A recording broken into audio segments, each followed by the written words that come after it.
সাদ তুমি বিয়ে করবা না? তোমার তো বিয়ের বয়স হয়েছে, তুমি কি বিয়ে করবা না? এবার সাদ রাদিয়াল্লাহু তাআলা আনহু রাসূলের মুখে এই কথা শুনে মাথাটাকে নিচু করে ফেললেন আর লজ্জায় মুস্কি মুস্কি হাসতেছে। রাসূল বুঝে ফেললেন সাদ বিয়ে করতে রাজি হয়ে গেছে। এবার রাসূল বললেন, সাদ তুমি কি বিয়ে করতে চাও? সাদ রাদিয়াল্লাহু তাআলা আনহু মাথাটাকে উপরের দিকে ভাসিয়ে বললেন, ইয়া রাসূলুল্লাহ, বিয়ে করতে চাই, তবে আমার চেহারা অত্যন্ত কালো কুৎসিত, আমার আর্থিক অবস্থাও ভালো না, আমি অনেক গরিব অসচ্ছল অবস্থায় জীবনযাপন করি। রাসূল হে, এর আগে বিয়ে করার জন্য অনেক মেয়ের কাছে প্রস্তাব পাঠিয়েছি, কিন্তু কেউ আমাকে বিয়ে করতে রাজি হয় না। এবার রাসূল এই কথা শুনে বললেন, সাদ তুমি এটা নিয়ে টেনশন করো না, তুমি যদি বিয়ে করতে চাও আমি রাসূলকে বলো, আমি রাসূল নিজেই তোমার বিয়ের দায়িত্ব নিয়ে নিব। এবার রাসূল সাদ রাদিয়াল্লাহু তাআলা আনহুকে বললেন, সাদ একটা খাতার একটা কলম নিয়ে আসো। সাদ রাদিয়াল্লাহু তাআলা আনহু খাতার পৃষ্ঠা নিয়ে রাসূলকে দিলেন। এবার রাসূল সেই খাতার কলমের মধ্যে একটা চিঠি লিখলেন। চিঠি লিখে সাদকে বললেন, সাদ এই চিঠিটা তুমি অমুক গ্রামে গিয়ে অমুক বাড়িতে গিয়ে তুমি একটা ওই গ্রামের মধ্যে এমন একটা মেয়ে আছে যেই মেয়েটাকে হৌরে মদিনা বলা হয়, মদিনার মধ্যে সব থেকে সুন্দরী মেয়েটা ওই গ্রামের ওই বাড়ির মধ্যে রয়েছে, তুমি যাও আমার চিঠিটা নিয়ে তুমি ওই গ্রামের মধ্যে ওই বাড়িতে গিয়ে মেয়েটার বাবার হাতে দিবা, আর ওই মেয়েটার সঙ্গে আমি রাসূল তোমার বিয়ের ব্যবস্থা করে দিব। এবার রাসূলের হাতে চিঠি পেয়ে সাদ রাদিয়াল্লাহু তাআলা আনহু খুশি হয়ে গেলেন আর মনে মনে ভাবলেন, আমার মতো একটা অসুন্দর যুবক, কালো কুৎসিত যুবক, এই যুগের সব থেকে শ্রেষ্ঠ মেয়ের সঙ্গে আমার বিবাহ হবে, এটা সব থেকে আনন্দের বিষয়। এবার সাদ রাদিয়াল্লাহু তাআলা আনহু রাসূলের হাতে লেখা চিঠি নিয়ে ওই মেয়ের বাড়ির দিকে দৌড় দিলেন। রাস্তার মধ্যে সাহাবাদের দেখা হলো। সাহাবীরা বললেন, সাদ কি আশ্চর্য বিষয়, হাতের মধ্যে কি চিঠি নিয়ে তুমি দৌড়াচ্ছ?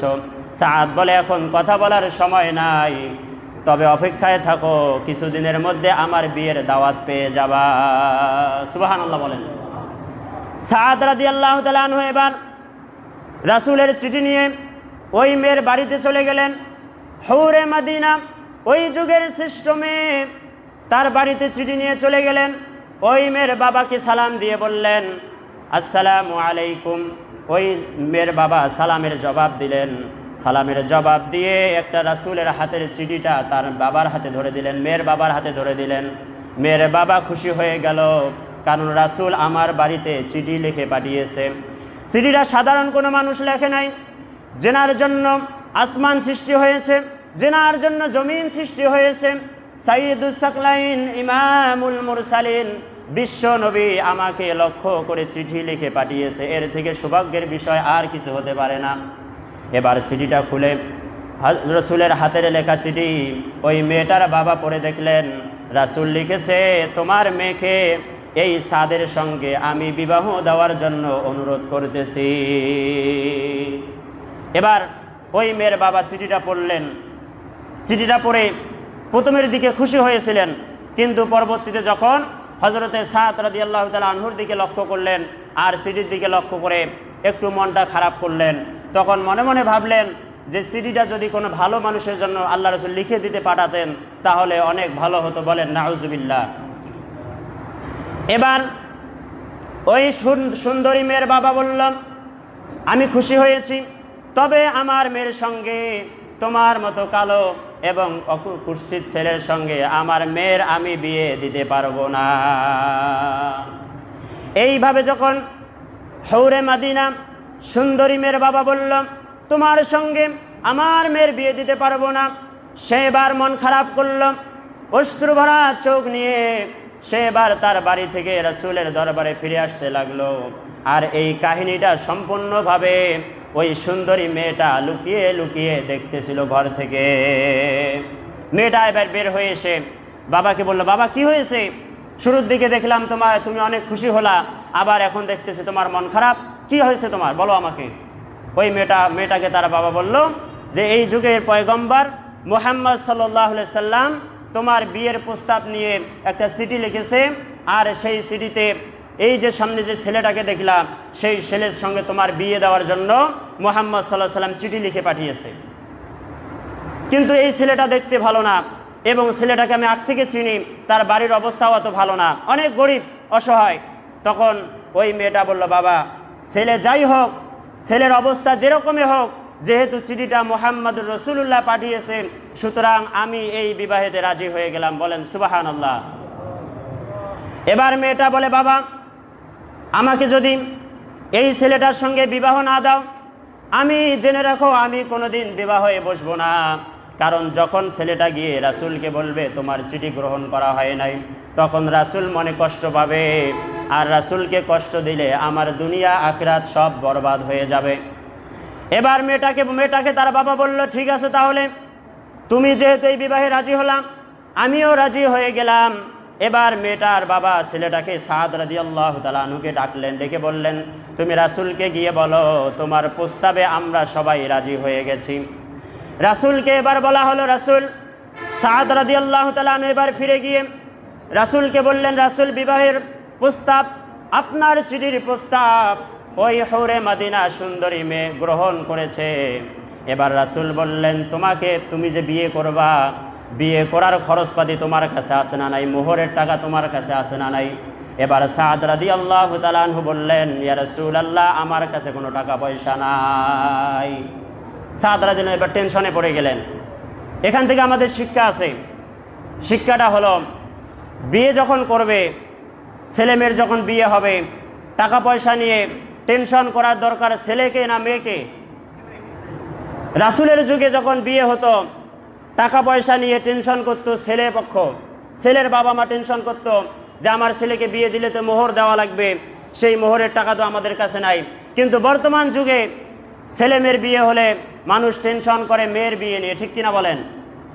একটা মেয়েকে বিয়ে দিবে, ছোট থেকে বড় করলো, মেয়েটাকে লালন পালন করলো, এবার মেয়েটাকে বিয়ে দিবে, কিন্তু মেয়েটাকে বিয়ে দিলে 5 লাখ 10 লাখ 3 লাখ 4 লাখ টাকা ডিমান্ডের প্রয়োজন। এবার বাবা নিজে যেটুকু জমি জায়গা আছে সেই জমি জায়গা বিক্রি করে মেয়েটাকেও বিদায় দেয়, আবার মেয়ের সাথে টাকা পয়সাও দেওয়া লাগে। এই হলো আমাদের বর্তমান সমাজের অবস্থা। আসলে অবস্থা ছিল উল্টা। ইসলামের অবস্থা হলো ছেলে বিয়ে করলে ছেলে মেয়েকে মোহর দিয়ে আনবে, কিন্তু সেই অবস্থা আমাদের নাই। আমরা এখন মেয়েকে বিয়ে দিলে মেয়ের টাকা দেওয়া লাগে, ডিমান্ড দেওয়া লাগে, অমুক দেওয়া লাগে, তমুক দেওয়া লাগে, আর ছেলের বিয়ের সময় নাকে তেল দিয়ে ঘুমায়, আর মেয়ের বাবা পেরেশানিতে অজ্ঞান হয়ে হুঁশ হারিয়ে সে জমিনের মধ্যে পড়ে যায়, ঠিক কিনা বলেন? এবার সাদ রাদিয়াল্লাহু তাআলা আনহু কে লক্ষ্য করে রাসূল আরেকটি চিঠি লিখলেন। এবার সাদ রাদিয়াল্লাহু তাআলা আনহুকে বললেন, এই চিঠিটা গিয়ে তুমি হযরতে ওসমান আমার জামাইকে দিবা। সেই চিঠির মধ্যে হযরতে রাসূল লিখলেন, ও আমার জামাই ওসমান, তোমার তো অনেক টাকা পয়সা রয়েছে, আমার সাহাবী সাদ বিয়ে করবে, তার কাছে কোনো টাকা পয়সা নাই।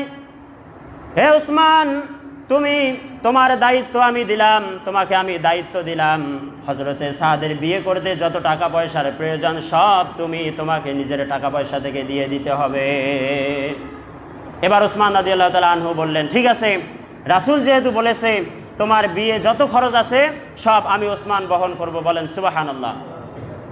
এক পর্যায়ে বিয়ের দিন তারিখ ঠিক হলো। এবার ওসমানের থেকে টাকা নিয়ে হযরতে সাদ রাদিয়াল্লাহু তাআলা আনহু বিয়ের খরচপাতির জন্য বাজারের মধ্যে চলে গেলেন। বাজারে গিয়ে হযরতে সাদ রাদিয়াল্লাহু তাআলা আনহু নতুন বিয়ের জন্য জামা কাপড় কিনতেছে, বিভিন্ন ধরনের খরিদার বিভিন্ন ধরনের জিনিসপাতি কিনতেছে। কিন্তু ঠিক সেই সময় বাজারের মধ্যে একজন সাহাবী ঘোষণা দিল, ও মদিনার লোকেরা, তোমাদেরকে আমি আহ্বান করেছি, এই মুহূর্তে রাসূল জিহাদের ময়দানে সবাইকে যেতে বলেছে। এবার সাদ রাদিয়াল্লাহু তাআলা থমকে গেলেন। হযরতে সাদ থমকে গেলেন যে আমি যদি এখন বিবাহের মধ্যে যাই আর এদিক দিয়ে রাসূল জিহাদের ময়দানে জিহাদ করবে, আমার দিনী ভাই সাহাবীরা জিহাদ করবে, আর আমি নতুন বিবাহ করে আনন্দ উপভোগ করব, এটা কোনোদিন হতে পারে না। এবার সাদ রাদিয়াল্লাহু তাআলা আনহু যেই টাকা ছিল বিবাহের খরচপাতি কেনার জন্য, হযরতে সাদ রাদিয়াল্লাহু তাআলা আনহু এবার সেই টাকা দিয়ে একটা তরবারি কিনলো এবং একটা ঢাল কিনে ফেললো। ঢাল কিনে এবার সে মনে মনে ভাবল, আমি যদি রাসূলের কাছে অনুমতি নিতে যাই জিহাদের ময়দানে যাওয়ার জন্য, রাসূল আমাকে কোনো সময় অনুমতি দিবে না। রাসূল আমাকে বলবে তুমি বিবাহ আগে করো, তারপরে জিহাদের ময়দানে যাও। এবার সাদ রাদিয়াল্লাহু তাআলা আনহু একটা কালো কাপড় কিনলেন। সেই কালো কাপড়টা দিয়ে সাদ রাদিয়াল্লাহু তাআলা আনহু নিজের মুখটাকে ঢেকে ফেললেন। নিজের মুখটাকে ঢেকে এবার সাদ রাদিয়াল্লাহু তাআলা আনহু রাসূলের সাহাবীদের সঙ্গে জিহাদের ময়দানে চলে গেলেন। জিহাদ শুরু হয়ে গেল। সাহাবীরা কাফেরদেরকে মারতেছে, কাফেররা সাহাবীদেরকে মারতেছে। প্রচণ্ড লড়াই চলছে, তুমুল লড়াই চলছে। এক পর্যায়ে গিয়ে হযরতে সাদ রাদিয়াল্লাহু তাআলা আনহুর বুকের মধ্যে একটা তীর এসে ঢুকে গেল, যার কারণে সাদ জমিনের মধ্যে পড়ে গেলেন। আর কাফেররা তাকে চতুর্দিকে ঘিরে ধরে একটার পর একটা তরবারের আঘাত দিয়ে তার শরীরটাকে চূর্ণ বিচূর্ণ করে দিল। পরের দিন যখন জিহাদ শেষ হলো, আল্লাহর রাসূল এবার লাশগুলিকে তালাশ করতেছে, শহীদের লাশগুলিকে তালাশ করতেছে।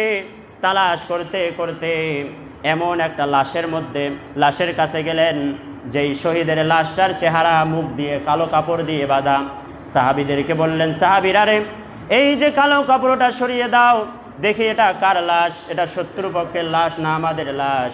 কাপড়টা সরার সঙ্গে সঙ্গে রাসূল তাকিয়ে দেখলেন এটা আমার সেই সাদের লাশ। এবার রাসূল হযরতে সাদের লাশ দেখে হাউমাউ করে রাসূল কান্না শুরু করলেন। সিরাতের কিতাবের মধ্যে আসছে আল্লাহর রাসূল ওই দিন এত পরিমাণ কান্না করেছেন, রাসূলের জীবনে রাসূল কোনোদিন এই পরিমাণ কান্না করেন নাই। এবার রাসূল বললেন, সাদ রে, তুমি কালো ছিলে দেখতে, তোমাকে কোনো মেয়ে বিয়ে করার জন্য পছন্দ করতো না, কেউ তার মেয়েকে তোমার সঙ্গে বিবাহ দিতে চাইতো না। আমি রাসূল নিজেই ঘটক হয়ে তোমার জন্য মদিনার সবথেকে সুন্দরী মেয়েটার বিয়ে ঠিক করলাম, আর তুমি বিয়ে না করে আজকে জিহাদের ময়দানে এসে শহীদ হয়েছ। এ সাদ, আমি কথা দিচ্ছি তোমাকে জান্নাতে না নিয়ে আমি রাসূল জান্নাতে যাব না। এবার সাদ রাদিয়াল্লাহু তাআলা আনহুর জানাজা রাসূল নিজেই ইমাম হয়ে পড়ালেন। আর রাসূল বললেন, এ আমার সাহাবীরা, এই সাদের কবরে তোমরা কেউ নামবা না, আমি রাসূল নিজেই সাদের কবরে নেমে তার লাশকে আমি দাফন করব। এবার রাসূল নিজেই সাদের লাশটা নিয়ে কবরের মধ্যে নামলেন। কবর যখন দেওয়া শেষ হয়ে গেল, রাসূল লাফ দিয়ে কবর থেকে উঠলেন। আর রাসূলের দিকে তাকিয়ে দেখলেন সাহাবীরা রাসূল কবর থেকে লাফ দিয়ে উঠেই মুস্কি মুস্কি হাসে। সাহাবীরা প্রশ্ন করলেন, ইয়া রাসূলুল্লাহ, হৃদয় বিদায়ক ঘটনা, আর আপনি এই সময় কেন হাসতেছেন? রাসূল বললেন, আমার সাহাবীরা রে, আমি যখন সাদকে কবরে শোয়ালাম, সাদের লাশটাকে যখন কবরে রাখলাম, আমি তাকিয়ে দেখলাম জান্নাতের হুররা সাদের কবরে অভ্যর্থনা দেখার জন্য চলে এসেছে। আর আমি তাকিয়ে দেখলাম সেই হুরদের তাদের ওড়নাগুলি সরে গেছে, আর আমি লজ্জায় আমার চেহারা আমি ঘুরিয়ে নিলাম। আমি কবরে আর থাকতে পারলাম না, আমার লজ্জা হচ্ছে কবরে থাকার, এজন্য আমি উঠে মুস্কি মুস্কি হাসতেছি। বলেন সুবহানাল্লাহ। সম্মানিত উপস্থিতি, এই হলো রাসূলের ভালোবাসা, এই হলো রাসূলের ভালোবাসা, রাসূলের প্রেম। যেই রাতে তার বিয়ে হওয়ার কথা ছিল, বাসর হওয়ার কথা ছিল, সেই রাতে তিনি শহীদ হয়ে ফিরে আসলেন। এটাই হলো রাসূলের ভালোবাসা। আর আমরা রাসূলকে ভালোবাসি, কিন্তু রাসূলের ভালোবাসায় আজও মুখে দাঁড়িয়ে রাখতে পারলাম না। আমিও রাসূলকে ভালোবাসি, আমরাও রাসূলকে ভালোবাসি, কিন্তু রাসূলের ভালোবাসার কোনো নমুনা আমার ভিতরে নাই। তাহলে সাহাবাদের ভালোবাসা আর আমার ভালোবাসা সমান হলো? কখনো নয়। এজন্য সম্মানিত উপস্থিতি, আমরা যেন রাসূলের ভালোবাসা, আমরা যদি রাসূলের মহাব্বত আমরা যদি অর্জন করতে চাই, আমরা সুন্নাত মোতাবেক আমাদের জীবনকে পরিচালনা করব এবং জীবনের প্রতিটি ক্ষেত্রে আমরা রাসূলকে অনুসরণ করব। তাহলে আমরা রাসূলের খাঁটি উম্মত বলে আমরা রাসূলের কাছে পরিচয় দিতে পারব। আল্লাহ তাআলা আমাদের সকলকে রাসূলের ভালোবাসা এবং মহাব্বত অর্জন করার তৌফিক দান করুক। সকলে বলে আমিন। ওয়া আখিরু দাওয়ানা আনিল হামদুলিল্লাহি রাব্বিল আলামিন। আসসালামু আলাইকুম ওয়া রাহমাতুল্লাহি ওয়া বারাকাতুহু। যারা সুন্নাত পড়েননি, 4 রাকাত সুন্নাত পড়ে নিন।